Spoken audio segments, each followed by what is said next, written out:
What's up, guys? Welcome back to the Football Corner Podcast.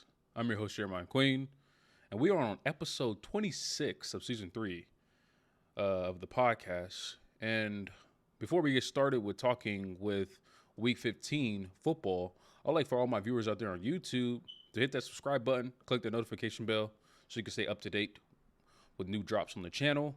And also, if you listen to me on a podcast app like Apple Podcasts, Google Podcasts, or even Spotify, go subscribe to the podcast. And as always, let's cue it up.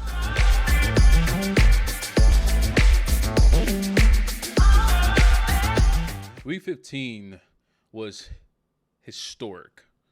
To put it into words, this week had some of the biggest things that I've ever seen in football, ever.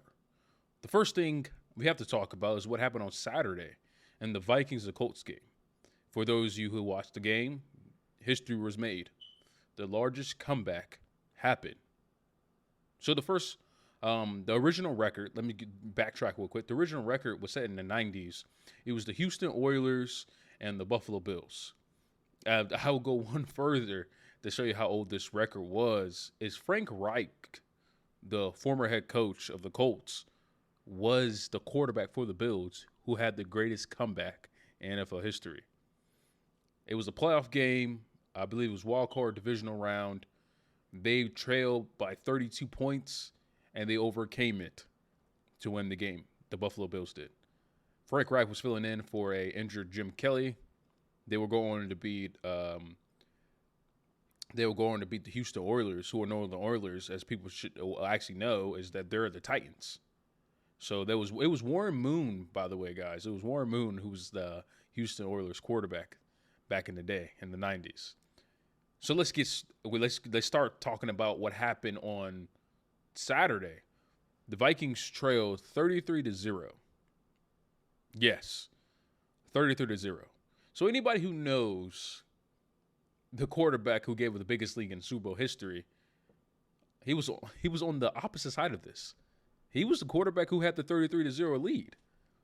You should have known right then and there something was bad was about to happen. They only scored 3 points after that, the Colts did. I'm not going to blame Matt Ryan. I know a lot of people are going to. I'm going to make fun of him because your offense has to get more points. But also, it goes to show you why having an experienced coach in that situation matters.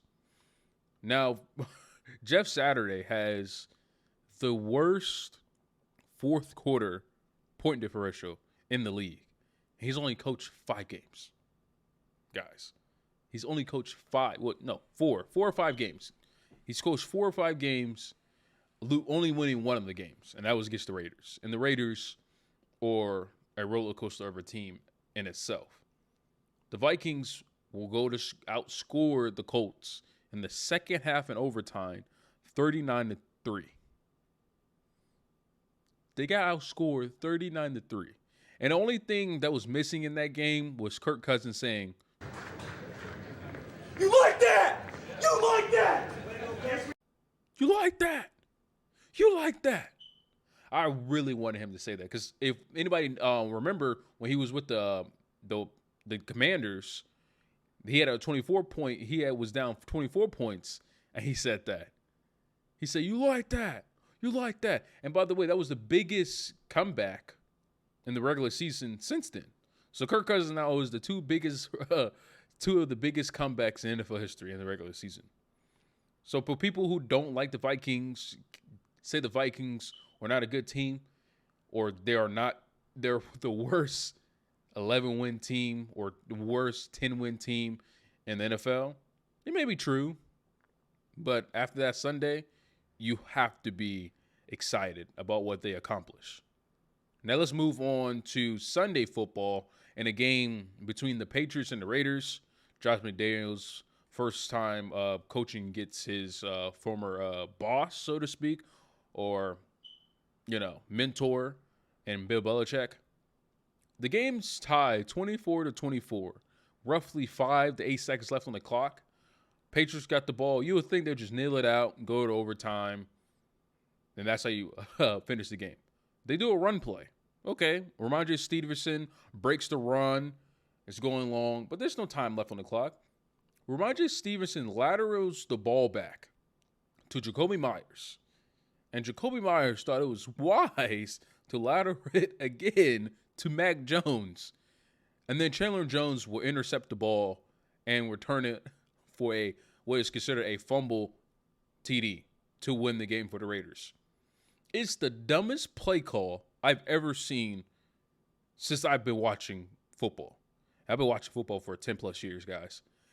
That is the dumbest call.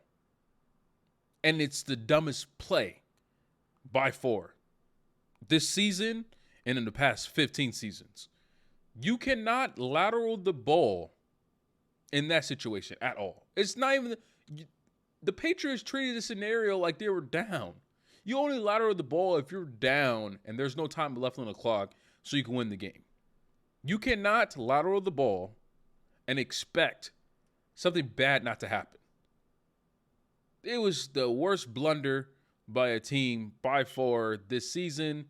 The Patriots were in position. Now they're 7-7. They were in position to, if they win that game in overtime, like they should have went to overtime, because the Raiders do Raider things. I mean, even in that game, the Raiders were up 10 plus points, and they almost blew it. I don't understand why your players would not be wise enough not to do that. I don't even know. I would like to know if that was called by the fake offensive coaching staff, is what I call them. Because let's be honest, Matt Patricia, Joe Judge are not offensive play callers. I don't care if that's their title, they're fake. I never seen defensive guys or guys who never coach offense ever call plays, just switch to the other side. It just doesn't happen. And if that was something that the Patriots called on the sideline, you should be fired. You should be stripped of your football clipboard, your play call sheet, because that was horrendous. The best performances, shall I say, from Week 15 will go to quarterback of the Jacksonville Jaguars and Trevor Lawrence. He threw 4 touchdown passes, over 300 passing yards, had over 100 passer rating in their victory over the Dallas Cowboys. They won 40-30. Of course, I'm going to talk about the Jaguars a little later in this podcast about what that meant and how impactful that win was for what this team wants to do going forward. But he had an awesome game.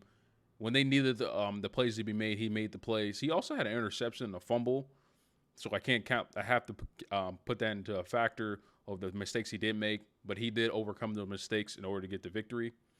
The second guy who gets to share this honor will be Pat Mahomes, quarterback of the Kansas City Chiefs. Pat Mahomes threw for over 300 yards, completed 88% of his passes, passed for 2 touchdowns, had a rushing touchdown, over 100 passer rating in their victory over the Texans. And now I know everybody's saying, what about Josh Allen and his performance against the Dolphins? What about Kirk Cousins and his performance against the Colts? I understand that. Those guys played great. I'm not going to have this episode and act like those guys didn't have great games, because Kirk Cousins threw for 4 touchdowns, over 400 yards in a historic comeback. Josh Allen also threw for 4 touchdowns and over 300 yards in beating a division rival in the Dolphins. So I am giving them an honorable mention, but they're not getting my best performance, the best player performances.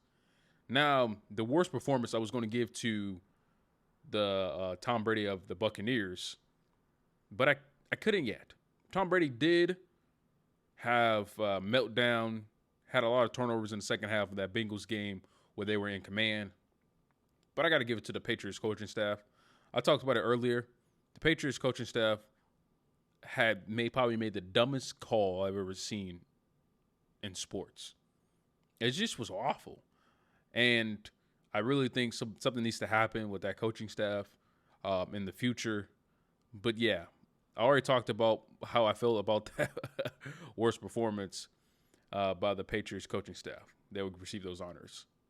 I want to recap a little bit because I didn't talk about it, but playoff positions. I talked about it last episode about the teams that need to make this playoff push. And the Lions got the victory over the Jets. That was crucial. The Chargers got their victory over the Titans, which helps the Chargers and also helps the Jaguars, who got their victory over the Cowboys. Lions are 7-7. Chargers are 8-6. That means the Titans fall to 7-7. Even the Jets fall to 7-7, which is crucial because they'll be playing on Thursday night against the Jaguars, who are 6-8. Who the Jaguars are coming up and looking like a really difficult team to stop at this point. And the Jets have a lot of offensive issues. They had to start with Zach Wilson, who didn't have the worst game. He had 300 passing yards, 2 passing touchdowns, but didn't do enough in order to get the victory, sadly. And that's what you want your quarterback to be able to do. When you have a really good defense, a really good team, you want your quarterback to be able to get you over the hump. If your quarterback can get you over the hump, why is he on your roster? Your quarterback plays the most important position on the field easily. It's not even close. Zach Wilson needs to step it up because Mike White is injured. It's now time for my upset of the week. And obviously, it's going to go to my hometown Jaguars with their victory over the Dallas Cowboys. I understand everybody saying, well, you talk about the Jaguars a lot. I can't help it. If the Jaguars are relevant and they're playing meaningful football in December and they have one of the biggest upsets on Sunday, you have to give them the crown. The Jaguars beat the Dallas Cowboys 40-34.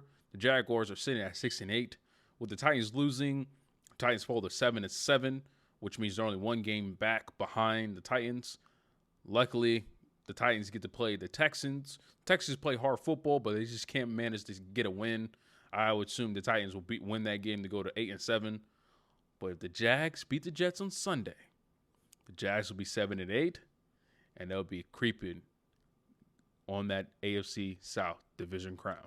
I'm so excited. Trevor Lawrence is playing really good football. But the Jaguars are going to get my upset of the week. Woo!